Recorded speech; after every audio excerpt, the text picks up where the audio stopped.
Well, the DPP is an independent body constitutionally, and they are the ones responsible for looking to see if any charges should be filed in terms of any incident that happens. So I think that the media has to understand, yes, the DPP is the body that would have ultimately gotten this report, been able to file charges if the DPP feels that charges should be filed. You have to remember too that I think that there's a misunderstanding in terms of independent investigation. We don't have that in our laws. It's not like we could just appoint some kind of independent prosecutor to look at this. That's not what is in our laws. We have had discussions at the cabinet level to look to see if we want to move towards something similar to what Jamaica recently did in terms of implementing an agency that would be able to carry out a type of independent investigation. But I think a lot of times we see what happens in other countries, especially in the US, and we think that that can happen here in Belize as well. Right now, the police are authorized or legislated to carry out investigations. You can also have the ombudsman carrying out limited investigations if the Prime Minister appoints a commission of inquiry, or if the Senate has a Senate special select inquiry. Those are the types of investigations that can happen. Now, whether you wanted to say that another set of eyes should have looked at the same report, well, that's what the DPP is doing right now. Her office is responsible for looking at this report, determining if further investigations are needed, determining if any charges can be filed based on the report. So that is where we are right now with that. That report should have gone to the DPP from the very beginning. It was held up. Wouldn't you now call that interference by the cabinet? Absolutely not. The report going over to the DPP, it's going now. It's not an interference. It's remember, the public was calling for another set of eyes to look at the document.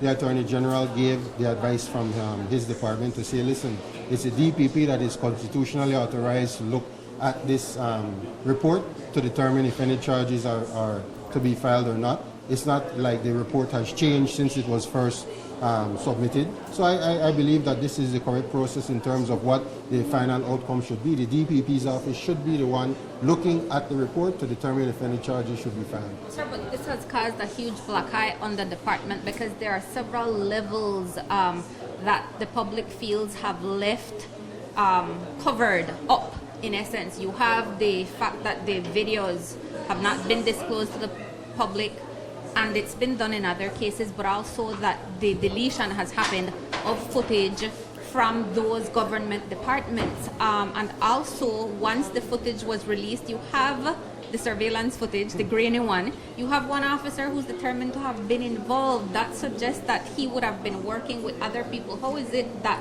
say that what you're saying, what you're doing right now is trying to try this case in the media? And I think that is important to understand, that if you really want justice to come out of this situation, if you really want to find out what happened, let the authorized bodies do their work.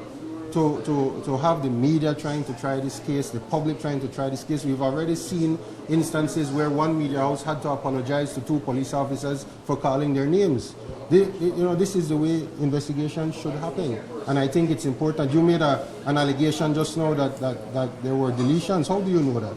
Because the Public Service Union has said this, and they have their sources? Well, then you're quoting the Public Service Union, and I'll be very careful how you quote anybody when it comes to making these types of allegations without proof. I'm sure you haven't gotten that type of proof. Your media house has not gotten that type of proof. What is important is if this is the situation, it's important that the constitutional body that should investigate this matter, the DPP's office, is responsible for looking if charges should be filed, that body be allowed to do its work. But what about the videos being released? What about the videos being released? Because at least the Minister of Home Affairs approved that be done in his opinion, and the investigation is now complete. Why is it that there seems to be a cover-up? So I think, let's be very careful with the language that we use, because there is not in any instance a cover-up happening. The Attorney General's ministry gave the advice. The report coming from the officer who carried out the investigation said very clearly that the public information out there is already too much. It's already prejudicing the case. And that's what I'm saying. If you want to see justice done, if you want to really get to the bottom of this, let the authorities that are responsible doing it, let them do their job. We can't try it in the media. We can't try this in public. This is not law and order. This is not something that we see on television, and I think sometimes the media tends to go that route. The information coming out of the media has already prejudiced this case, It has already done that. And so it's important to understand that we have to make sure that the processes are followed and that the investigation reaches its conclusion that it needs to reach. I think what those in leadership and in governance are not understanding is that a lot of this has played out in the public domain. You had the reaction of the Commissioner of Police, which left a lot to be answered, and he literally lied. We could have put those things together based on how everything transpired. So the public does not have any confidence in the police that they are going to get any proper investigation out of this. No one should have held up the police report. That should have gone to the DPP immediately for the process to follow, but it did not go like that. So there has been interference. In terms of the steps taken, again, you're drawing conclusions where you should not draw conclusions. I think that it's important that you gave your opinions, fine. I can't agree with everything that you've said. In terms of the steps taken, I think that yes, there were instances when it could have been done more efficiently, it could have been done differently. But transparently, that is lacking, sir. And you all have gone to the House, amended laws in one sitting, then it's gone to the Senate, so it's taken just a few days. Why is it that for this very important case, for the public, you cannot do the same? It is important that, remember, it is not cabinet carrying out this investigation. That it is done by the police. The matter is turned over to the DPP as what the Constitution requires, and that the DPP determines if charges need to be filed. In the instance of the Commissioner of Police, that is something that the media, it's fair for you to ask him when the next time you have an opportunity to ask him why it happened that way. But I think it's something to understand that this investigation is being done in accordance with the law.